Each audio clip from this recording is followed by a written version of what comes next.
Pak Ronald? Pak? Pak? Ditanyain sama istrinya, Pak. Cepet sembuh ya, nanti biar ketemu sama istrinya. Jangan dilepas, jangan dilepas. Shalom Bapak Ibu semuanya yang ada di manapun berada. Saya Ronald dan ini istri saya. Saya Risma. Dan hari ini kami akan menyaksikan kasih Tuhan dalam kehidupan kami, di mana saya disembuhkan Tuhan dari COVID-19. Dan inilah kisah kami.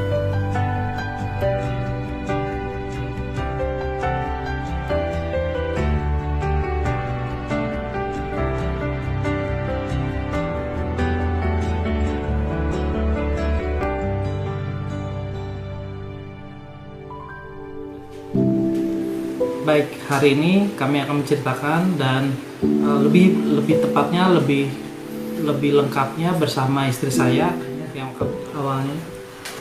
Shalom Bapak Ibu Saudara semua yang dikasihi Tuhan.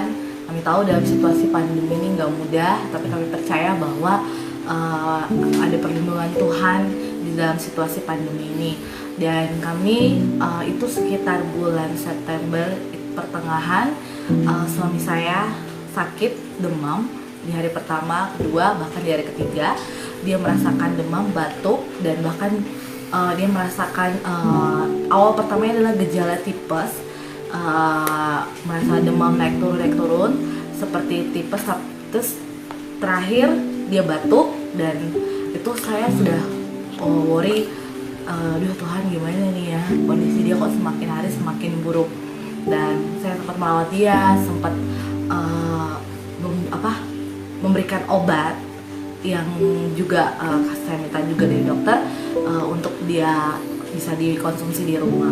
Tapi selama 3 hari dia merasakan sangat sakit dalam tubuhnya, bahkan untuk dia bergerak aja susah saat itu kondisinya. Dan entah kenapa perasaannya saya sudah langsung worry, dan saya memutuskan untuk saya bawa ke rumah sakit. Saat itu sekitar jam 12 malam, saya udah nggak bisa merasakan pernafasan itu, nggak bisa sesak, dan saya nggak bisa mencium bau, dan makanan pun nggak bisa ngerasain enaknya makanan tuh, nggak ada rasa gitu. Jadi ketika suami saya merasakan sakit selama 3 hari, saya langsung telepon. Pertama saya telepon sahabat kami, kami minta pendapat untuk bagaimana bisa bawa suami saya, dan akhirnya kami untuk coba telepon pihak ambulans.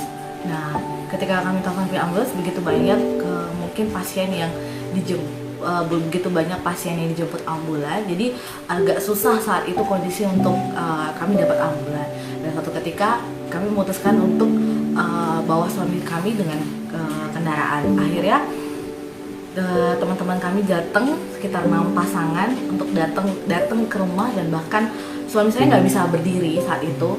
Jadi dia untuk dibawa dari lantai atas ke bawah itu butuh bantuan, dan kami semua bahkan teman-teman itu menggendong suami saya untuk membawa suami saya sampai ke mobil, dan bahkan di perjalanan menuju rumah sakit. Dan sampai di rumah sakit itu hujan lebat, dan sekitar itu kami datang ke rumah sakit pemerintah rujukan COVID. Nah, akhirnya di situ difasilitasi pemerintah di rumah sakit. Akhirnya suami saya mengalami beberapa tes yaitu mulai dari rapid sampai swab. Dan akhirnya di tes swab kedua, suami saya dinyatakan positif COVID-19. Di situ saya sebagai istri jujur berat dan nangis, nggak tahu harus bagaimana.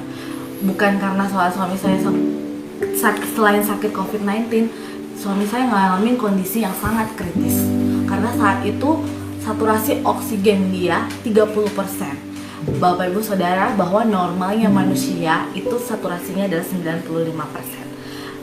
Ketika 30% dan dia ngalamin ngerasakan sesak segala macam, itu saat itu waktu dimasukin ke rumah sakit bahkan dimasukin ke IGD sampai pada akhirnya ke ICU. Itu dokter sudah sangat, keadaan rumah sakit itu sudah sangat crowded banget, dan bahkan dokter itu sampai marah kepada saya. Ini benar-benar keadaan pasien sangat kritis. Keadaan pasien ini sangat kritis ketika dilihat CT scan paru-parunya, toraksnya itu sangat jelek dan sangat buruk. Bahkan saturasinya 30%, normal manusia itu 95%.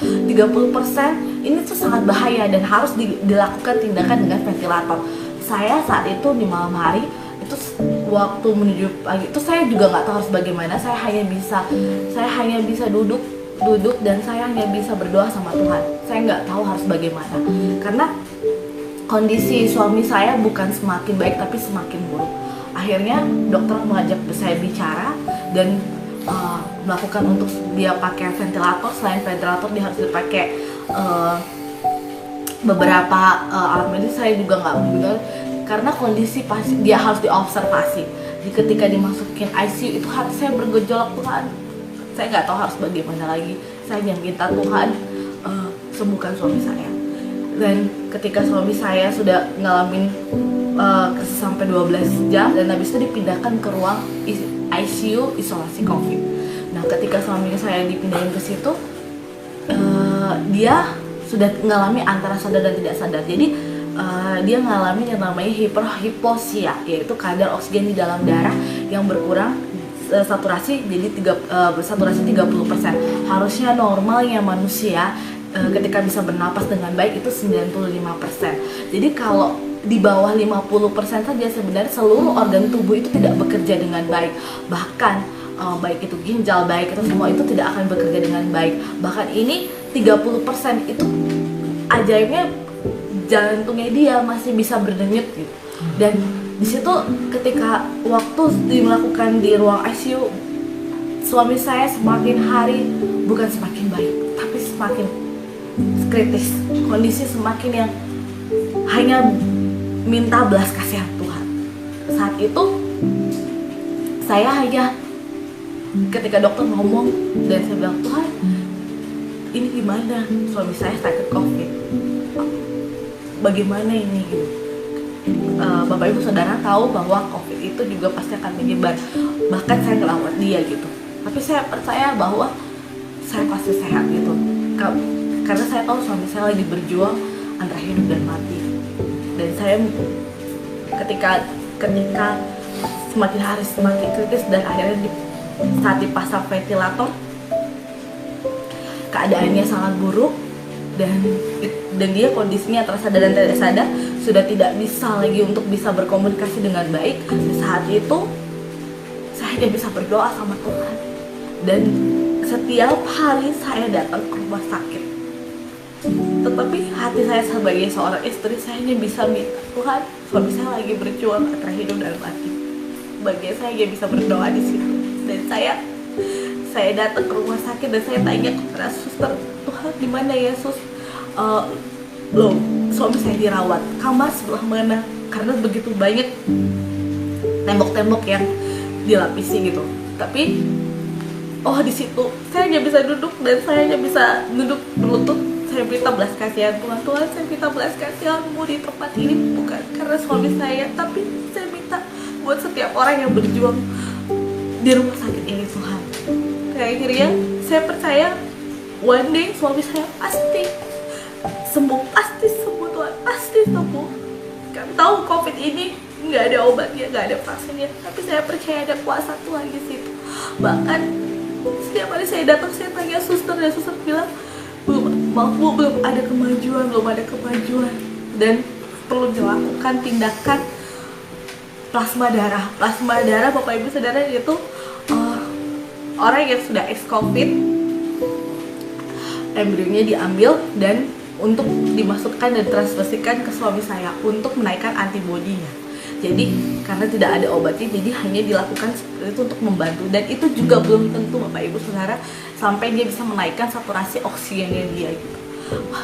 Waktu itu saya ketika dibilang harus mencari plasma darah, saya nggak tahu harus gimana, hanya saya bisa hanya berdoa. Dan saya bersyukur banyak sekali rekan-rekan dan banyak sekali orang-orang yang membantu, yang menyumbangkan, bahkan datang ke PMI untuk memberikan plasma darah ke suami saya.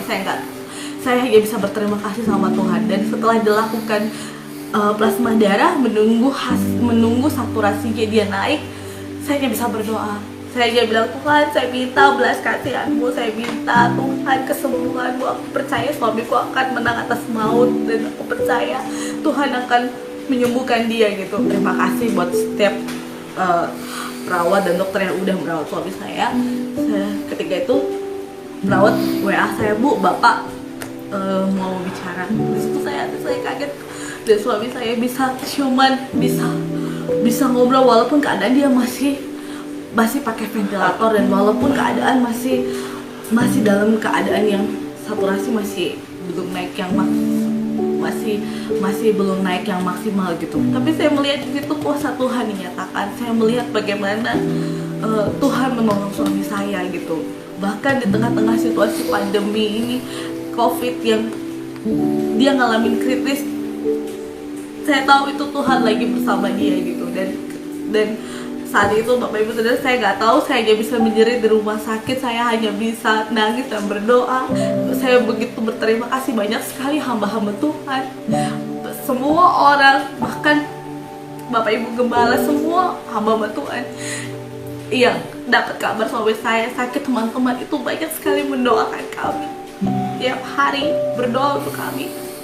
Saya hanya bisa bilang, Tuhan, thank you. Saya hanya bisa bilang terima kasih. Saat itu saya percaya bahwa walaupun tidak ada dasar untuk berharap, saya tahu saya punya Tuhan. Dan untuk selama dia ngalamin sakit, selama dia ngalamin ini, Bapak Ibu Saudara, suami saya ngalamin perjumpaan dengan Tuhan. Jadi Bapak Ibu,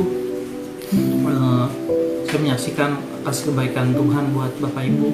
Di tengah-tengah saya dalam keadaan koma, saya merasakan tubuh saya itu melayang dari atas tempat tidur.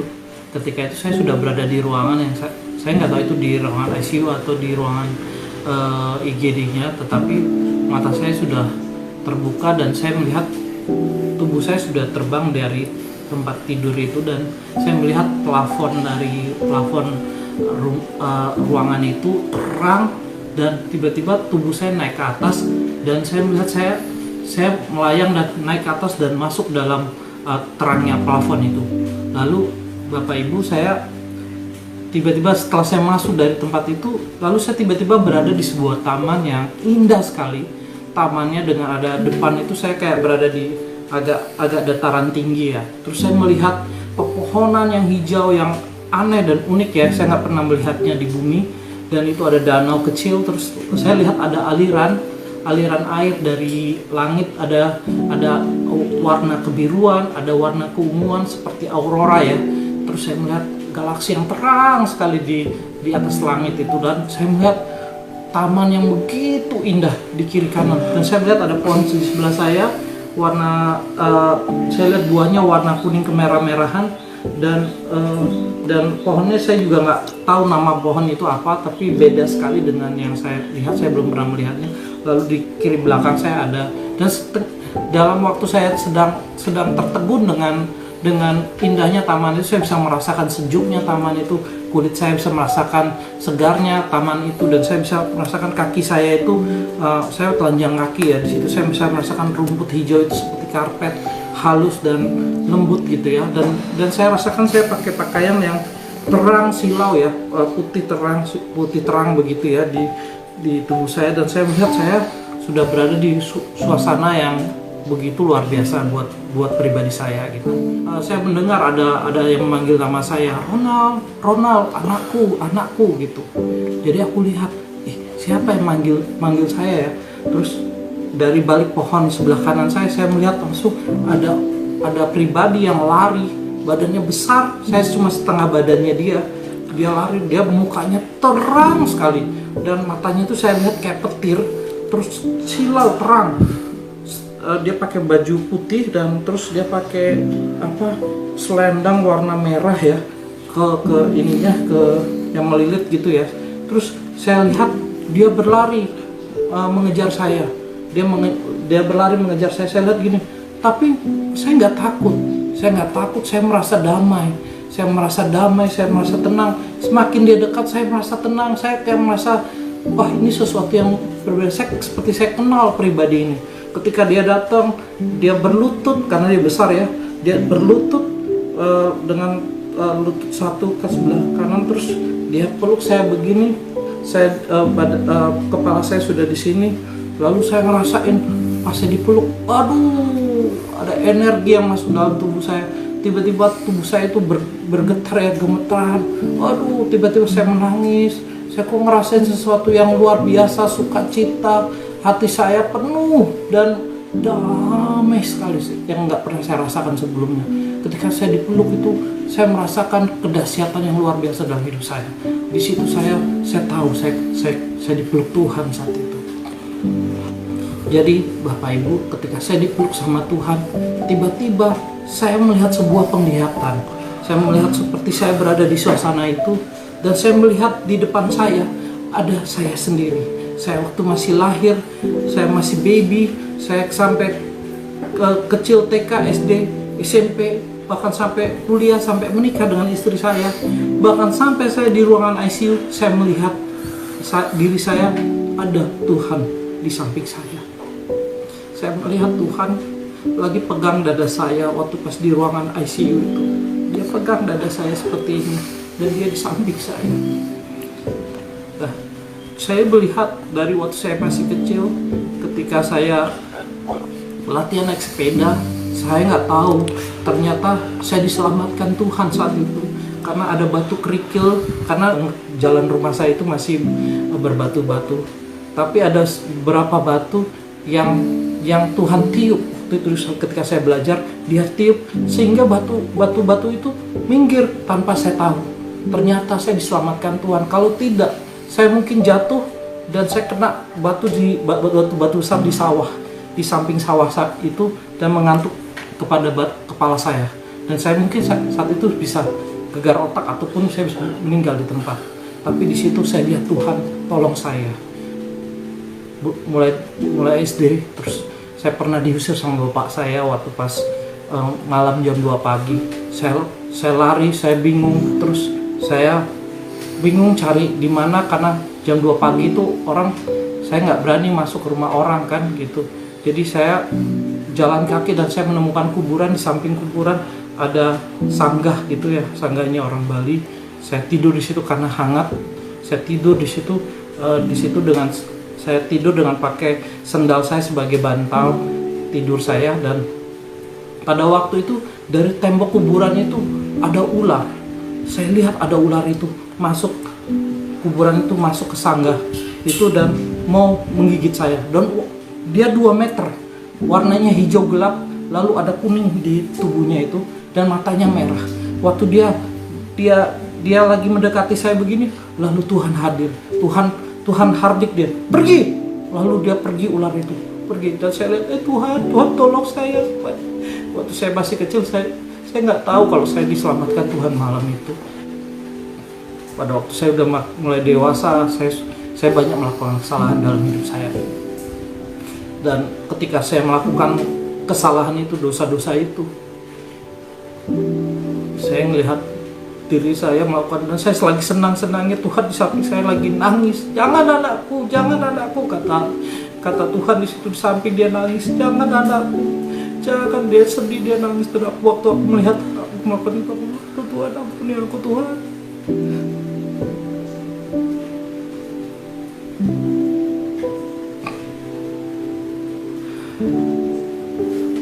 Ampuni aku Tuhan Yesus, ampuni aku. Waktu itu saya gitu, saya malu dan saya bilang, ampuni saya Tuhan. Tapi setelah saya melakukan dosa itu, saya selalu berdoa, saya minta ampun sama Tuhan. Tuhan ampuni saya, saya bodoh, uang saya habis gara-gara ini. Tapi saya kaget ketika saya lagi berdoa gitu, saya lihat diri saya lagi berdoa begitu. Tuhan senang, dia menari di samping saya, dan dia langsung peluk dari belakang, bilang, ku ampuni kamu anakku, ku ampuni kau anakku. Iya, aku lihat Tuhan itu baik sekali kau Tuhan. banyak aku melakukan kesalahan, tapi Tuhan mengampuni aku. Dan ketika saya melihat itu, ketika saya menikah sama istri saya lihat tangannya memberkati kepala saya dan istri saya. Ketika pendeta bilang amin, lalu dia yang tertawa, dia yang bertepuk tangan, dia yang paling bahagia di ruangan itu, dia yang bahagia di situ. Saya lihat, Tuhan kau baik banget, kau memberkati aku waktu menikah. Lalu aku bilang, bersyukur aku punya Tuhan seperti engkau. Ketika saya melihat itu, saya bersyukur. Nggak lama kemudian Tuhan ngomong sama saya. Tuhan ngomong sama saya, akulah Tuhan yang menciptakan langit dan bumi. Akulah Tuhan yang memberikan sinar pada matahari, bulan dan bintang. Akulah Tuhan yang menciptakan segala makhluk. Akulah Tuhan yang mengasihimu, Ronald, seperti biji mataku sendiri. Katanya Tuhan itu. Ketika dia ngomong itu, Bapak Ibu Saudara, saya nangis. Saya bilang, tiba-tiba roh saya ngomong begini, saya ngomong gini. Mulut saya tiba-tiba saya tidak ngomong Tuhan Yesus, saya tidak ngomong Tuhan, tidak ngomong Allah, Elohim, Yahweh, saya tidak ngomong itu. Roh saya ngomong, iya Bapak, iya Bapak, aku percaya. Saya bilang gitu. Ternyata panggilan dia di sana Bapak, Abah Bapak.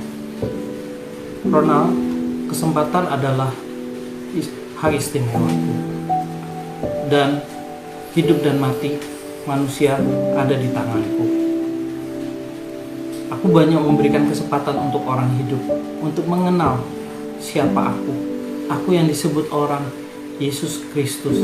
Akulah yang disebut orang juru selamat. Akulah jalan terang dan hidup. Akulah dia. Aku juga memberikan kesempatan kepada anak-anak untuk percaya. Dan aku memberi satu kesempatan dalam hidup mereka, yaitu doa.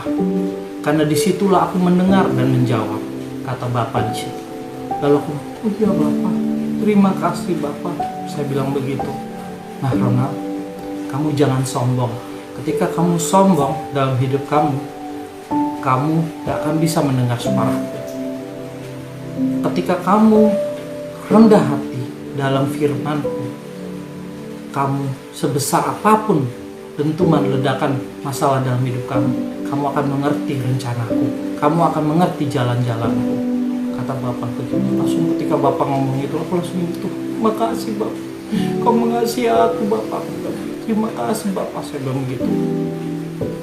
Lalu dia bilang, Ronald, anakku, makan ya, ini ada makan. Jadi di samping itu ada pohon buah, di sebelah kanan saya disuruh makan. Pas saya petik buah itu, warnanya merah kayak setengah kendi, saya petik gini, langsung saya petik pucuknya gini. Dari pucuknya yang saya petik itu muncul buah baru lagi, tungguin gitu. Wih, saya langsung kaget, saya terkejut. Wih, ini pohon kok tumbuh buah baru lagi ketika saya petik. Lalu saya makan Bapak Ibu buah itu. Waduh, segar sekali buah itu, sampai airnya itu mengalir di dagu saya sampai di tenggorokan saya. Aduh Bapak, terima kasih Bapak, terima kasih, saya bilang itu. Terima kasih. Di situ Bapak Ibu, saya menyaksikan kasih kebaikan Tuhan. Ketika saya makan itu saya rasa segar sekali. Terus tiba-tiba Bapak bilang begini, seperti itulah anakku, aku ingin hidup kamu berbuah, manis, segar, dan berkenan di hatiku. Ketika Bapak ngomong begitu, saya langsung gini, iya Bapak, aku mau, aku bilang itu. Dan di situ saya merasakan sukacita bersama Bapak di situ.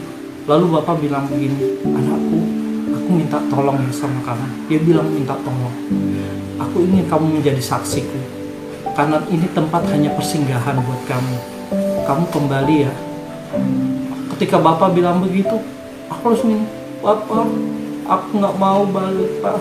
Aku mau bersama engkau di sini selamanya, saya bilang begitu. Karena benar Bapak Ibu, ketika sudah bersama Bapak, kita nggak akan mau balik. Karena saya merasakan, waduh, begitu luar biasa tempat itu, begitu dahsyatnya Tuhan saya. Dan Bapak di surga itu ya, Bapak di surga bilang begini, anakku, masih banyak ku dengar anak-anakku berdoa, bahkan istri kamu, tapi rencanaku belum selesai pada kamu. Kamu jangan khawatir, akan kucukupkan hidup kamu, asal kamu mau menjadi saksiku. akulah, ya aku ingin mereka semua selamat. Aku mau orang-orang mengenal aku. Aku ingin mereka hidup di dalam keselamatan. Aku nggak mau mereka hidup dalam hukum dosa. Karena aku telah menebus mereka di kayu salib. Aku telah menyelamatkan mereka. Aku ingin mereka bahagia, kata Bapa. Di situ ketika aku mendengar suara perkataan begitu, senang sekali aku melihat Bapa itu benar-benar kasih. Dia adalah kasih, dia adalah Tuhan. Dan saya bilang, iya Bapa, saya mau. Ketika saya bilang begitu, Bapak bilang ini, terima kasih anakku. Lalu tiba-tiba badan saya kayak ditarik dari belakang. Tiba-tiba saya sudah jatuh dari plafon itu, masuk ke dalam tubuh saya lagi. Dan saya langsung saya melihat keadaan saya sudah bangun. Dan saya langsung lihat ruangan itu. Dan saya rasakan sakit kepala saya, sakit kaki saya. Saya merasakan ada banyak kabel di tubuh saya. Dan saya rasakan dinginnya AC di ruangan ICU itu ya. Lalu saya lihat suster, saya panggil suster, saya bilang, lalu mereka datang, mereka, ya gimana Pak Ronald?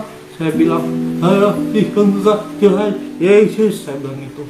Saya bilang, saya disembuhkan Tuhan Yesus, saya bilang begitu. Terus selang berapa minggu, selang saya ventilator saya dilepas dan suara saya masih gak bisa bersuara dulu. Tapi setelah bersuara, dokter datang pada saya bilang, Bapak Ronald ini bisa hidup mujizat. Jarang orang bisa, bahkan orang gak bisa di 30% saturasi oksigennya bisa hidup. Di bawah 50% sudah lewat. Kami pikir kami sudah gak lihat Bapak. Saya bilang sama dokter, Tuhan Yesus yang sembuhkan saya. Tuhan Yesus yang sembuhkan orang-orang yang sakit di sini, saya bilang. Tuhan Yesus yang luar biasa, saya bilang gitu. Terus saya disuruh tidur. Iya Pak, Bapak tidur. Saya di situ saya bersaksi kasih kebaikan Tuhan. Dan saya bersyukur karena pelayanan mereka juga, mereka baik-baik semua di rumah sakit itu. Saya berdoa buat semua suster-suster, perawat-perawat, bahkan dokter-dokter yang sudah di garda depan ya. Terima kasih. Kalau yang melihat ini, yang menonton, yang telah merawat saya terima kasih ya. Terima kasih sudah merawat saya dan menolong saya juga. Terima kasih juga untuk mereka yang sudah bekerja jauh dari keluarganya untuk merawat orang-orang sakit COVID-19 seperti saya. Terima kasih. Di tengah-tengah saya lagi sakit itu, saya melihat beberapa ada yang dipanggil Tuhan. Saya melihat ada yang keluar dan saya bilang, saya ingat lalu firman Tuhan bahwa ada firman Tuhan, walau 1000 rebah di sisi kanan, 10.000 di sisi kiri, itu tidak menimpaku, aku hanya menonton. Aku ingat Mazmur 91 dan aku percaya Tuhan menjadi pembela aku. Terima kasih. Demikianlah kesaksian kami, Bapak Ibu Saudara sekalian. Semoga ini bisa menjadi berkat buat Bapak dan Ibu Saudara sekalian. Terima kasih Bu.